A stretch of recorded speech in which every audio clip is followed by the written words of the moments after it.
বরাবরের মতোই আপনাদের মাধ্যমে আমাদের দলের আত্মপ্রকাশ থেকে শুরু করে দলের বিভিন্ন প্রক্রিয়ায় আপনারা সরাসরি ছিলেন, দেখেছেন আমরা স্বচ্ছ প্রক্রিয়ায় বাংলাদেশের ডেমোক্রেটিক যে প্রসেস সেটাকে আপনাদের সামনে তুলে ধরতে। সেখানে আমরা দেখেছিলাম যে যদি কেউ মগবাজার বা গুলশানে হাজিরা দেয় তাহলে তার নমিনেশন বা সিট কনফার্ম হয়ে যায়। আমরা সেই প্রক্রিয়ার দিকে এগোইনি। আমরা বলেছি যে তোমার বংশ পরিচয় কয়েকটা নির্দিষ্ট ফ্যামিলির যদি না হয় তাহলে তুমি ইলেকশন করতে পারবা, এবং সেই জন্য অফলাইন এবং অনলাইনে আমরা পুরো বাংলাদেশ থেকে সবাইকে আহ্বান করেছি। করার পরে যেটা হয়েছে, লোয়ার মিডল ক্লাস থেকে আপার ক্লাস পর্যন্ত সবাই অ্যাপ্লাই করেছে, সবাই আমাদের সাথে মত বিনিময় করেছে। নারী, পুরুষ, আলেম, ওলামা, শিক্ষক, বুদ্ধিজীবী, লয়ার, ডক্টর, ইঞ্জিনিয়ার সবাই এখানে এসেছে, এবং সাবেক আমলা, সাবেক মিলিটারি পার্সন সবাই এখানে এসেছে। সবাই উৎসাহ উদ্দীপনার মধ্যে দিয়ে জানান দিয়েছে যে আমি মগবাজার এবং গুলশান একটি রুমে হাজিরা না দিয়ে আমি জনতার কাতারে হাজিরা দিয়েছি এবং আমরা সংসদে যেতে চাই। এবং শাপলাকলির প্রতি মানুষের যে আস্থা, বিশ্বাস, সেটা আমরা এই সময়ে আপনারা দেখতে পাচ্ছেন অনেক বেশি আরো মানুষের মধ্যে বাড়ছে। এবং অনেকে আমাদেরকে জিজ্ঞেস করে যে স্বল্প সময়ে কখন আমরা শোডাউন দিব।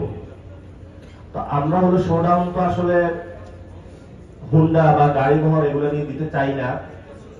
গত 24 অগাস্টের 5 তারিখে পুরো বাংলাদেশের মানুষ সংস্কার এবং নতুন রাজনীতির পক্ষে ঢাকা শহর থেকে শুরু করে পুরো বাংলাদেশে শোডাউন দিয়ে দিয়েছে। ফলত অনেকে এখন ডেটা ক্যালকুলেশন যেগুলোতে এসেছে, এখনো মানুষ কাকে ভোট দিবে এটা ডিসাইড করে নাই। অর্থাৎ তারা অপেক্ষায় আছে কখন শাপলাকলি আসবে এবং সেই শাপলাকলিকে তারা জয়যুক্ত করবে।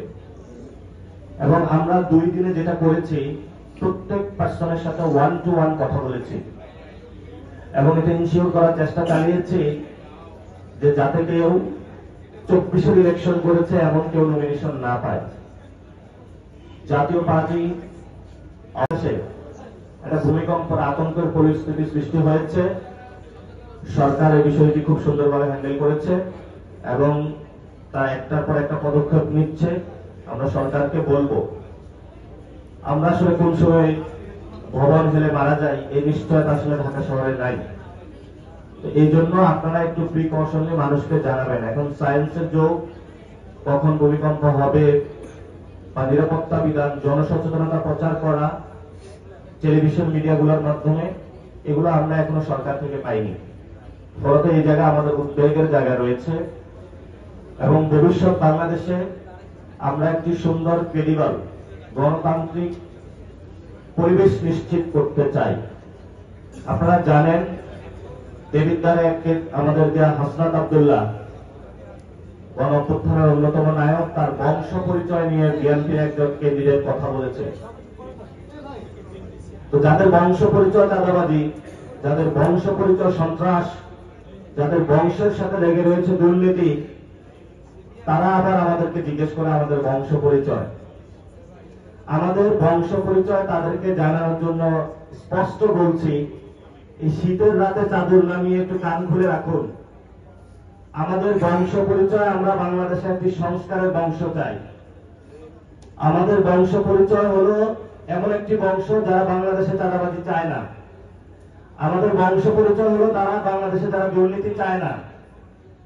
আমাদের বংশ পরিচয় এমন যারা বাংলাদেশে কোন সত্যিকার অর্থে যে জন্মদাতা মা বাবা, তাদের কাছে আমরা কৃতজ্ঞতা স্থাপন করি, কোন অন্য দলীয় দাস হিসেবে আমরা কারোর কাছে মাথা নত করি না।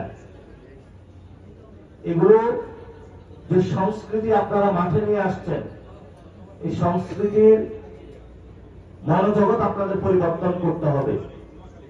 যদি পরিবর্তন করতে না পারেন তাহলে আমরা যখন কয়েকদিন পরে শাপলাকলি নিয়ে মাঠে নামবো, আমরা পরিবর্তন করে দেবো ইনশাআল্লাহ।